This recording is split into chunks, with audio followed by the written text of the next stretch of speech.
کہ روزہ اب جس طرح ایسے میں آپ سے ڈسکس کر لیتی ہوں، جس طرح وہ لوگ ہیں جو ڈائبٹک پیشنٹس ہیں لیکن جن کی ڈائبٹیز بہت زیادہ ہائی رہتی ہے، کیونکہ ہم نارملی بھی جب ڈسکس کرتے ہیں تو ہم یہی کہتے ہیں کہ اسمال پورشنز میں جو ہے ان کو بار بار میل کی ضرورت ہوتی ہے، ان کو بھوک لگتی ہے، اور اگر آپ ان کو اس ٹائم پر کچھ نہ ملے تو ٹھنڈے پسینے آنے لگ جاتے ہیں، شوگر لو ہونے لگ جاتی ہے. میں نے خود اپنے گھر میں یہ تمام چیزیں دیکھی ہیں. تو سب یہ ایسے پیشنٹس جو ہیں پھر ان کو آپ کیا سجیسٹ کریں گے، انہیں کیا کرنا چاہیے؟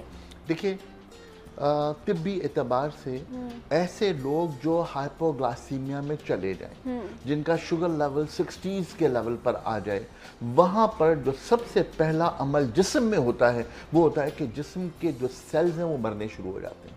اچھا. ان کو وہ نیوٹریشن پوری نہیں ملتی، لہذا وہ مرنے شروع ہو جاتے ہیں. اور اس بات کا امکان ہے کہ کسی شخص کا اگر یہ عمل زیادہ بڑھ جائے تو وہ شاید بلائنڈ ہو جائے، ممکن ہے کہ اس کا برین سیلز کام کرنا چھوڑ دیں، ممکن ہے کہ وہ کوما میں چلا جائے.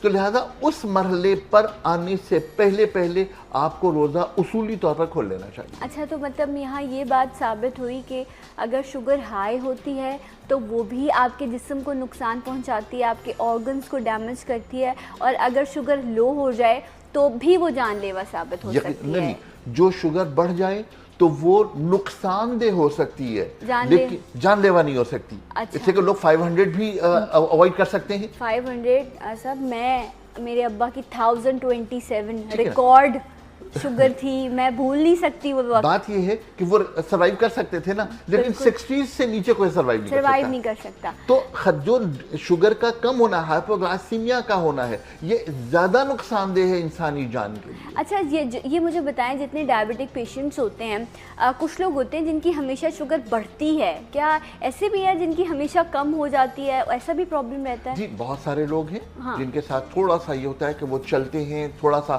زیادہ سوچتے ہیں، ان کی انسولین لیول ٹھک کر کے اوپر چلی جاتی ہے، شوگر لیول ڈاؤن ہو جاتا ہے.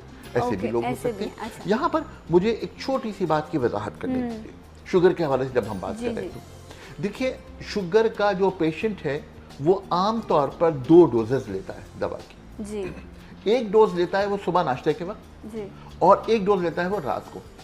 جو صبح ناشتے کی ڈوز ہے وہ عموماً مین ڈوز ہوتی ہے، اور جو سپورٹنگ ڈوز ہوتی ہے وہ رات کی ہوتی ہے عام طور پر. ایک بات کہتا ہوں کہ جو بریک فاسٹ کی ڈوز ہے، اب ہم رمضان میں بریک فاسٹ کب کرتے ہیں؟ سحری میں. لو، پھر افطار میں. افطار، اس سے کہ فاسٹ کو ہم بریک کرتے ہیں، روزہ ہم بریک کرتے ہیں. میں معذرت چاہتی ہوں، میں تھوڑا وہ نہیں مطلب عمومی طور پر اٹھنے کے بعد ہوتا ہے تو آئی تھاٹ ایسا ہی ہوگا. ایگزیکٹلی، بریک فاسٹ جو ہے، لیکن فاسٹ اگر ہم اس کی میننگ کو دیکھیں تو یقیناً فاسٹ کو بریک کرنا تو وہ افطار کا ٹائم ہی ہے. تو بریک فاسٹ ٹیکنیکلی افطار ہے. ٹھیک ہے. تو جو ڈوز آپ بریک فاسٹ کے وقت عمومی طور پر لے رہے تھے وہ فاسٹ دا بریک یعنی افطار کے وقت آپ لے لیجئے. اچھا، لیکن لوگ الٹا کرتے ہیں نا، جس طرح میں نے ابھی بات کی، جو صبح کی ڈوز ہے جو آپ کو ناشتے میں لینی ہوتی ہے وہ آپ سحری میں لے لیتے ہیں، کیونکہ آپ کو یہ ہوتا ہے کہ آپ سحری میں لیں گے، لیکن آپ کہہ رہے ہیں ایسا نہیں ہے. ایسا بالکل نہیں. جو رات والی ڈوز ہے وہ آپ نے سحری میں لینی ہے، اور جو صبح والی ڈوز ہے وہ آپ نے افطار میں لینی ہے. اوکے. اس کی وجہ ہے کہ جو مین ڈوز ہے، جو میں صرف ان لوگوں کی بات کر رہا ہوں جو اورل ڈوزز پر ہیں، جو کھانے والی دواؤں پر ہیں. ٹھیک ہے. میں انسولین کی بات ابھی نہیں کر رہا. اچھا، صحیح ہے. جو کھانے والی دواؤں پر ہیں، جو ان کی مین ڈوز ہے وہ بریک دا فاسٹ یعنی افطار کے وقت، اور جو سپورٹنگ ڈوز ہے وہ صبح کے وقت لیں. لیکن صبح کے وقت جو بھی وہ لے رہے ہیں، دوا لے رہے ہیں، تمام چیزیں، اس کے ساتھ کچھ نہ کچھ میٹھے کا استعمال ضرور کریں. یہ آپ سحری کے لیے سحری کے لیے. اچھا، میٹھے میں کوئی بھی چیز ہو سکتی ہے؟ کوئی بھی چیز ہو سکتی ہے. جیسے میں نے دہی میں آپ چینی ڈال کر ایڈ کر کے لے سکتے ہیں، یا دہی میں تھوڑی سی چینی ڈال کر لیں. دہی میں چھوٹی الائچی کا پاؤڈر تھوڑی سی چینی ڈال کر لے لیں. کوئی دہی کے ساتھ کچھ شیک بنا لیں. اس سے کیا ہوتا ہے؟ اصل میں جو اس وقت روزے ہمارے چل رہے ہیں، آپ کو شاید یاد ہوگا پہلی سحری میں میں نے ایک چھوٹی سی سموتھی کا عرض کیا تھا، بادام اور سب کچھ. تو وہ 3 چیزیں تھیں. اس میں 3 خشک خوبانی تھی، اس میں 3 کھجوریں تھیں، اور 7 بادام تھے. ان تینوں چیزوں کو پہلے پانی میں شیک کریں، اس کے بعد اس میں دہی کا اضافہ کر لیں. پر ہیڈ 1 پاؤ دہی اگر اس میں ڈال دیا جائے تو یہ سموتھی ایک ایسی بن جائے گی کہ صبح کے وقت اگر آپ لے رہے ہیں تو پھر اس میں آپ کو کسی قسم کا پرابلم نہیں ہوگا. پہلی بات. دوسری بات یہ کہ اگر آپ اس میں چھوٹی الائچی کا پاؤڈر ایک چٹکی ایڈ کر لیں تو پھر یہ آپ کی پیاس کی شدت کو کم کرنے میں آپ کے جسم کی مدد کرے گا۔ اچھا رائٹ، ویسے ہی دہی کہتے ہیں کہ پیاس کی شدت کو کم کر دیتا ہے، گرمی کے روزوں میں دہی کھانا چاہیے، لیکن یہاں ایک اور چیز الائچی ایڈ، اب آپ دیکھیں کتنی بڑی ذمہ داری آ گئی نا، اب آپ جو کہیں گے وہ وہی کرے گا، اور پھر اس کی ذمہ داری کس پہ جائے گی؟ یقیناً معالج پر جو مشورہ دے رہا ہے۔ میں آپ سے عرض کروں کہ یہ لمحہ یہ ایک قدم جو ہے نا یہ بڑا پھونک پھونک کے اٹھانے والا ہے۔ پھر آپ نے کیا ان کو سجیسٹ کیا؟ میں نے سجیسٹ یہ کیا کہ وہ خربوزے کی سموتھی بنا لیں، اچھا، اور وہ رات میں ضرور پینا شروع کریں، چاہیں تو اس کو 2 مرتبہ کر لیں، ایک مرتبہ رات کو بھی پئیں اور ایک مرتبہ صبح سحری میں بھی پئیں۔ اسموتھی اس طرح کہ ایک خربوزہ لے لیجئے، اس کو بہت اچھی طرح دھو لیجئے، دھو کر فریزر میں رکھ دیجئے۔ جب کاٹنا واٹنا کچھ نہیں، دھو کے آپ نے فریزر میں صرف فریزر میں رکھ دینا ہے۔ جب یہ بہت ٹھنڈا ہو جائے تو اس کے چھوٹے چھوٹے ٹکڑے کرنے ہیں، چھلکے اور بیجوں سمیت بلینڈر میں ڈال دیجئے، اس کو بہت اچھی طرح اس کو بلینڈ کیجئے، اور جب یہ بہت اچھی طرح بلینڈ ہو جائے تو اس کو چھنی سے چھان کر کے اس میں سے جو پونا گلاس کے قریب پانی نکلے گا اس پانی کو دوا سمجھ کر پی لیجئے، کیونکہ یہ کڑوا ہی ہوگا، اس کو دوا سمجھ کے پینا۔ اتنا میٹھا ہوگا، اتنا ٹیسٹی ہوگا کہ شاید ایسا ٹیسٹ آپ نے کبھی چکھا ہی نہیں ہوگا، اتنا بہترین ہوتا ہے۔ اچھا چلیں، زبردست۔ اس کو اگر آپ پی لیں تو پھر کڈنی کے چھوٹے موٹے سٹون، صرف اگر آپ رات میں اور صبح سحر میں لے کر یہ لے لیں تو اس کی کڈنی کے سٹونز نکل جائیں گے، اور کڈنی کے جو امراض پانی کی کمی کی وجہ سے بڑھنے کے امکانات ہوتے ہیں اس کے پینے سے کڈنی محفوظ ہو جائے گا اور وہ مرض بڑھنے سے یقیناً رک جائے گا۔ کیا بات ہے، مطلب آپ نے خربوزہ لینا ہے، اس کو واش کر کے آپ نے فریزر میں رکھ دینا ہے، جب وہ بالکل چلڈ ہو جائے گا اس کے بعد آپ نے اس کے چھوٹے چھوٹے سے پیسز کٹ کے اور آپ نے اس کو بلینڈ کرنا ہے بلینڈر میں، اور اس کے بعد اس کا پانی جو ہے وہ اس کو بیجوں سمیت چھلکوں سمیت آپ ایسے ہی ڈال دیں، اور اس کے بعد اس پانی کا آپ نے سحر اور افطار میں استعمال کرنا ہے، اس سے انشاءاللہ کڈنی کا جو مسئلہ ہے وہ سالو ہو جائے گا۔ ایک بریک لیتے ہیں، بریک کے بعد آپ کو پھر جوائن کریں گے سلام پاکستان۔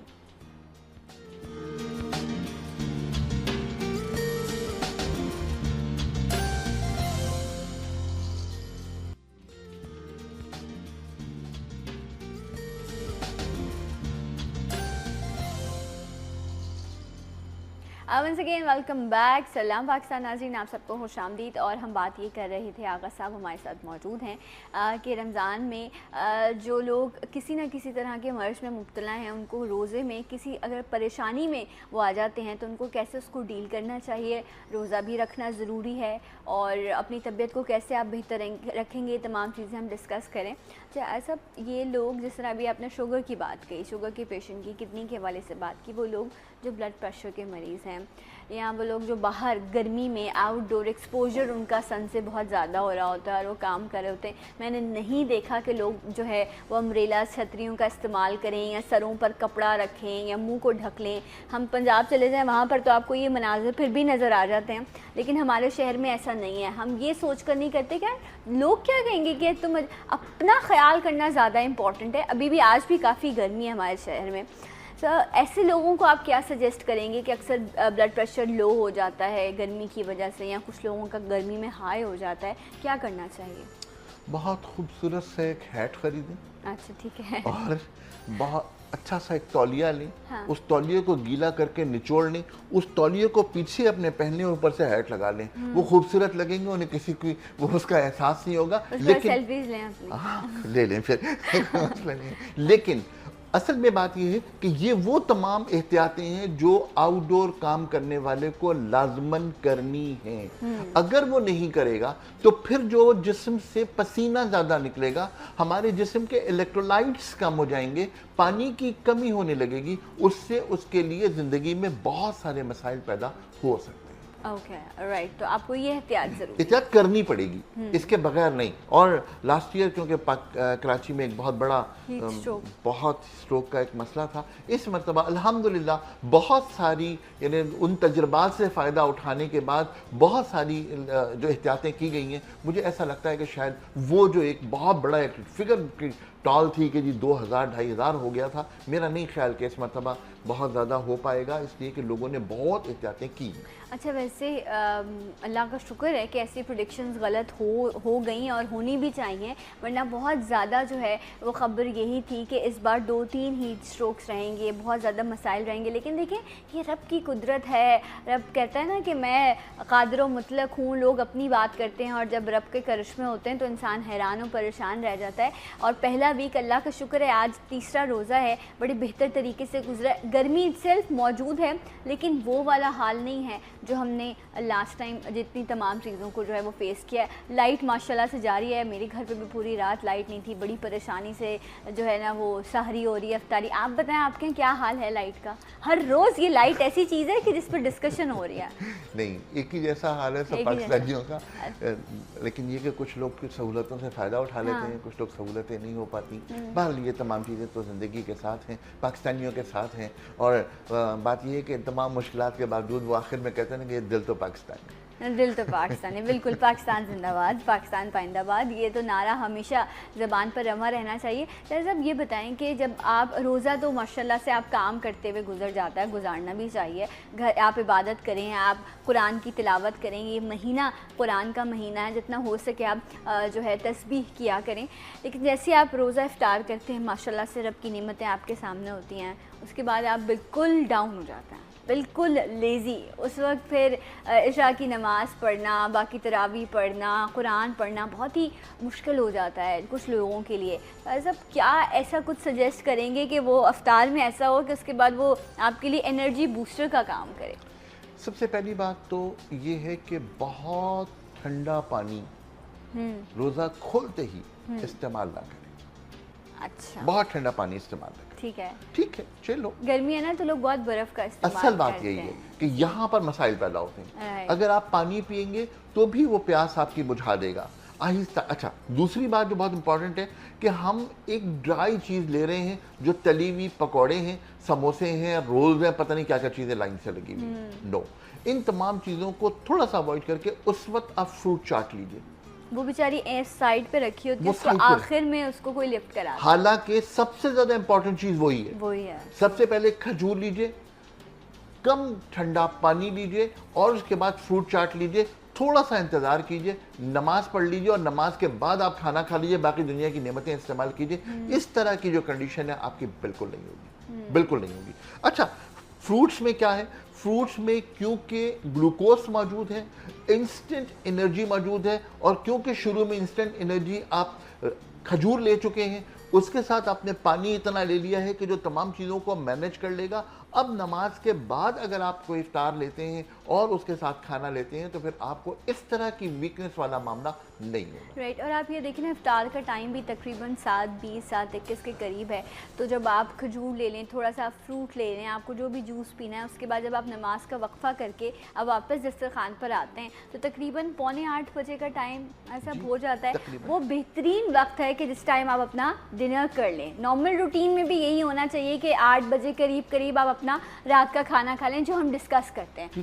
اور ایکسکیوز می، اور اس کے بعد اگر آپ کو بھوک لگتی ہے، ویسے تو لوگ رات کو بھی 10-11 بجے، یہ بہتر نہیں ہے کہ افطار کے اسی جو دسترخوان پر ہی آپ اپنا کھانا کھا لیں اور آپ اپنا میل جو ہے وہاں پر ختم کر دیں؟ دیکھیے ہمیں بہت سارے روٹینز کو بہتر کرنا پڑے گا. اگر ہم ان روٹینز کو ٹھیک نہیں کرتے تو پھر بہت سارے مسائل پیدا ہو جائیں گے. اب ہر شخص کی ایک اپنی رائے ہے. بہت سارے لوگ کہتے ہیں یہ پکوڑے بالکل نہیں کھانے چاہیے، یہ بالکل نہیں کھانا چاہیے، ایک دو تو کھا لینے چاہیے. میری درخواست یہ کہ آئیے پکوڑے کتنا بیسن استعمال ہوتا ہے، کتنا اس میں تیل استعمال ہوتا ہے، اس کی کیلریز کیلکولیشن کر لیجیے. کیلریز کیلکولیشن جب تک آپ نہیں کریں گے، لوگ کہتے ہیں کیلکولیشن کچھ نہیں ہوتی. I'm sorry، کیلریز کی کیلکولیشن کے بغیر دنیا میں کوئی بھی شخص ہیلدی رہ نہیں سکتا. This is not possible. تو ان تمام چیزوں کو آپ اگنور کر دیتے ہیں. آپ نے طے کر لیا کہ جی پکوڑے بالکل نہیں کھانے، کیوں؟ اس میں تیل بہت ہوتا ہے. اللہ کے بندے، تیل اگر ہوتا ہے تو اس میں کولیسٹرول کتنا ہوتا ہے؟ آپ تو اتنا بڑا اس میں لکھ کے لگاتے ہو کولیسٹرول فری. تو پھر کولیسٹرول فری کے بعد پھر تیل کی برائی کرنے کا حق کس کو ہے؟ دوسری بات یہ کہ بیسن میں 100 گرام بیسن میں 316 کیلریز ہوتی ہیں. آئیں نا کیلکولیٹ کر لیں